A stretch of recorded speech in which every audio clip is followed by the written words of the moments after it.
Okay, we ended up doing a little track alteration right here. This unit right here ended up putting a double crossover, or two crossovers, as well as a couple of industrial leads.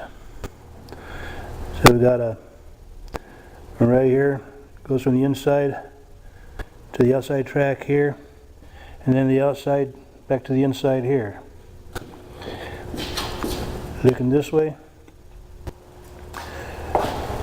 track going to the left there will go to a program track and probably one or two industrial tracks.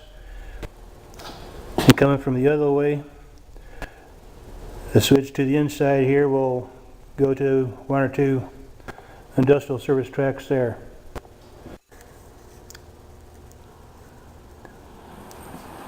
And the test of the work right here. Got my Amtrak going to come around here. Now these cars have body mounted couplers, so if they make it through here, there's no problem with it.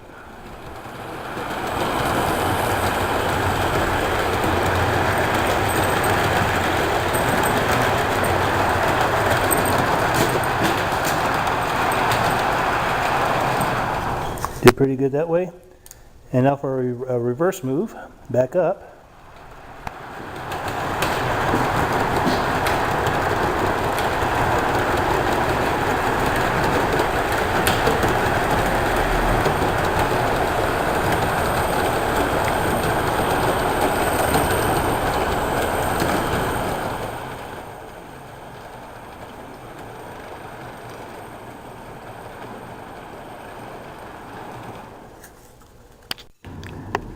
And now going to cross from the outside to the inside.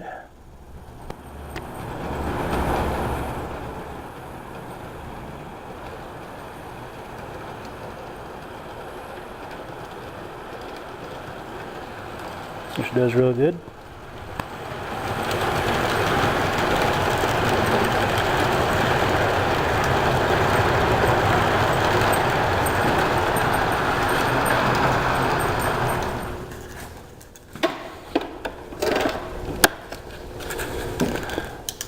Now going to back it up on that side.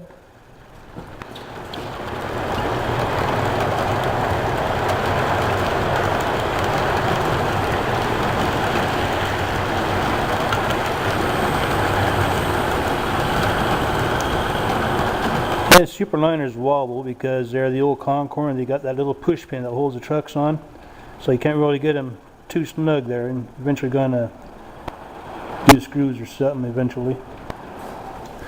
Now,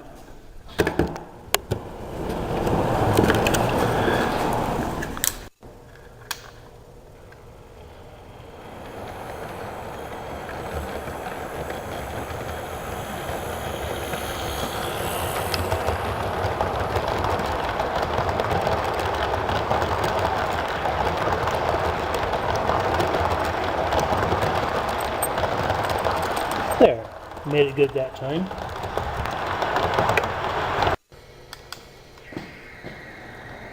Okay, going to use my Bachmann F40 on here now. Going to run it for a bit.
Okay, I mentioned that I have body mount couplers on these.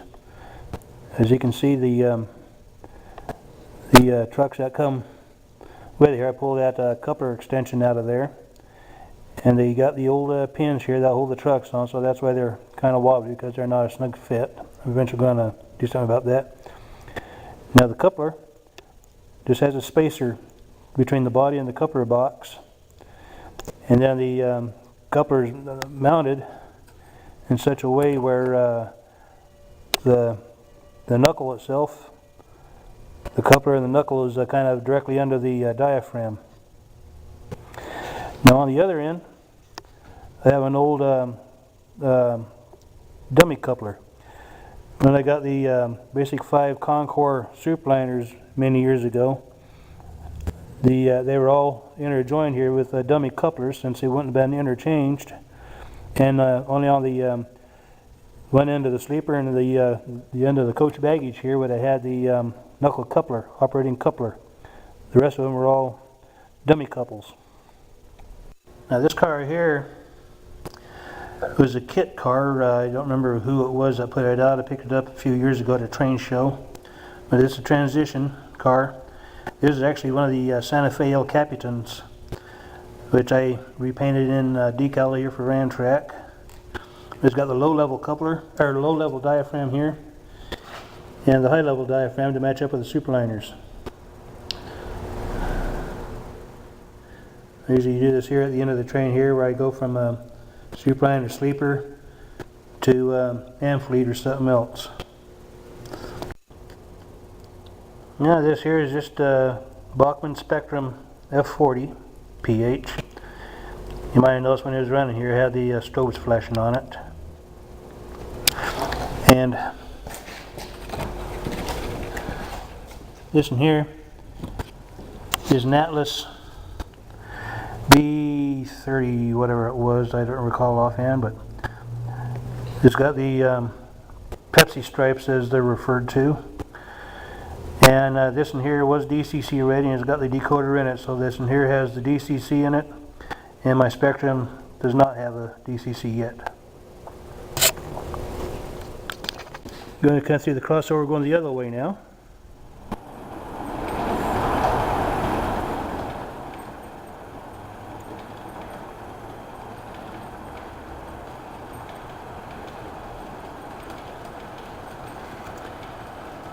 And like I said, with body mounted couplers, they do real good. Now that didn't happen before.